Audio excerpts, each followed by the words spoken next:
Welcome back to Green Bay Explorer. Today I'm going to show you how I transplant and propagate hostas.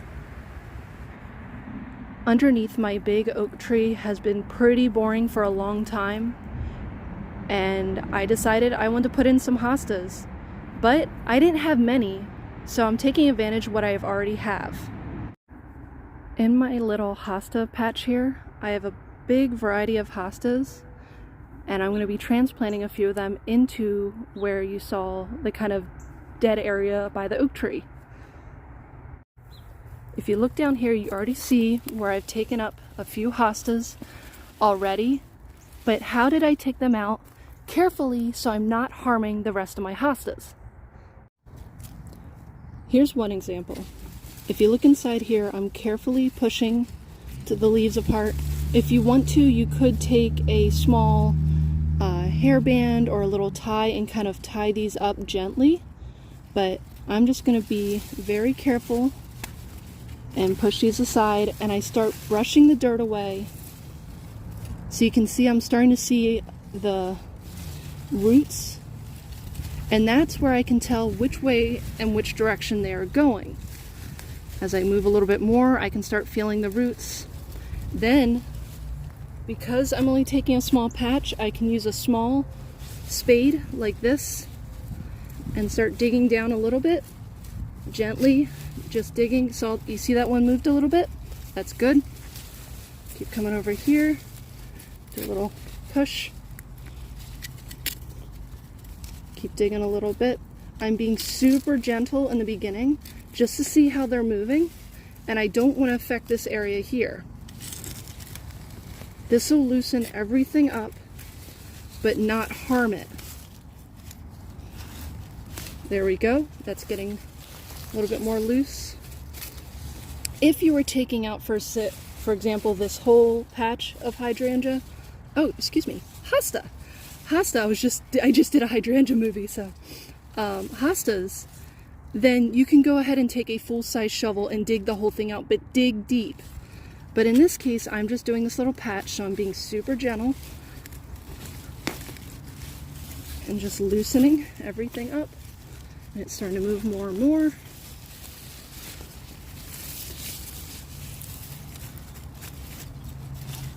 I'm pushing the dirt away as I move. Aha, now I see it. I can dig straight down. So right here, I'm going to dig straight down and push straight up. Dig straight down, push straight up, straight down, straight up, and all of this is loosening up.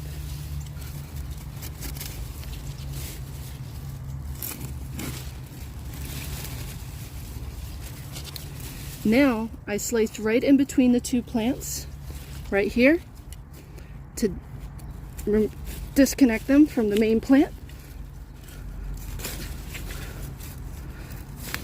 Very lightly.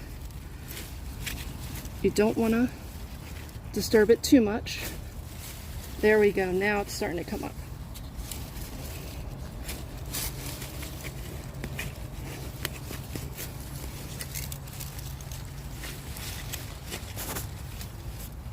As you can see.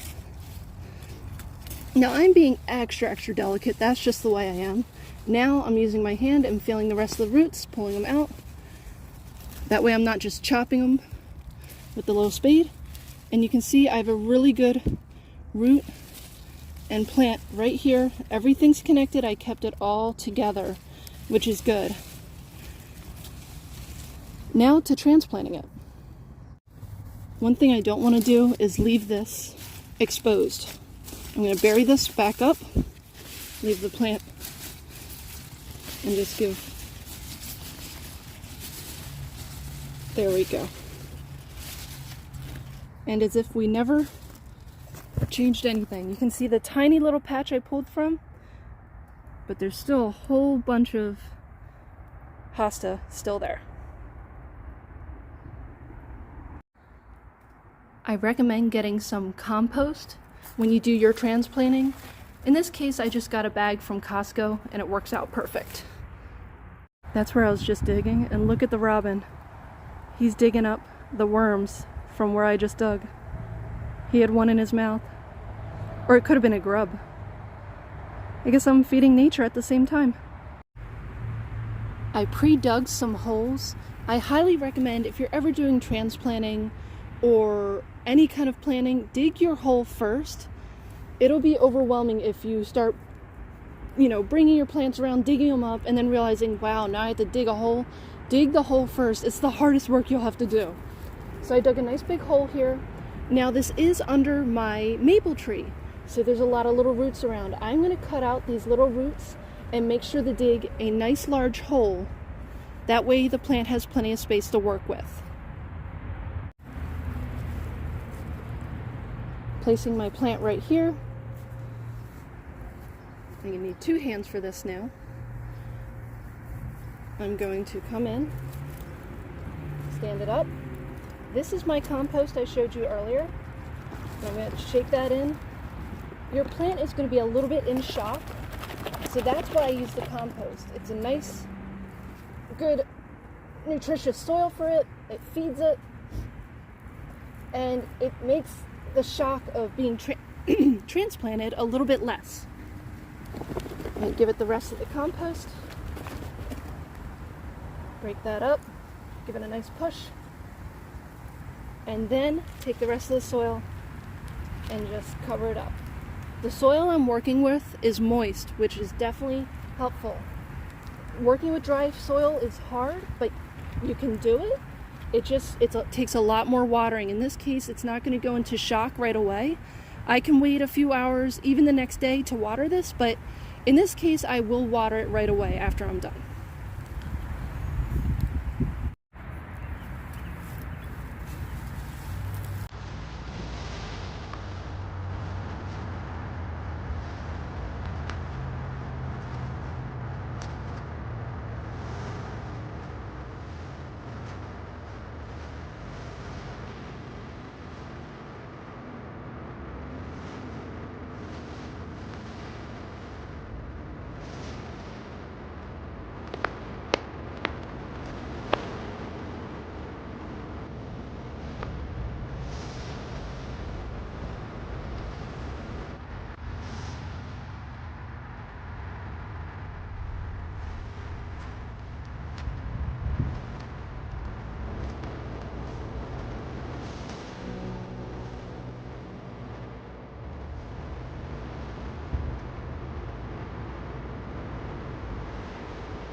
Taking a quick look, they'll start to spread out and bush out a bit and look a little bit more full there. But that'll probably take all season. Same thing with this one. But once this fills in, it'll look really nice. The best thing with hostas is to plant them in sections of 3. So 1, 2, 3. Try again over here. 1, 2, 3. It helps to balance out, and it's visually really visually appealing. And I still have a section here, a few sections on the other side to plant. So keep following me and see what I dig into.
Welcome back to Green Bay Explorer. Today I'm going to show you how I transplant and propagate hostas.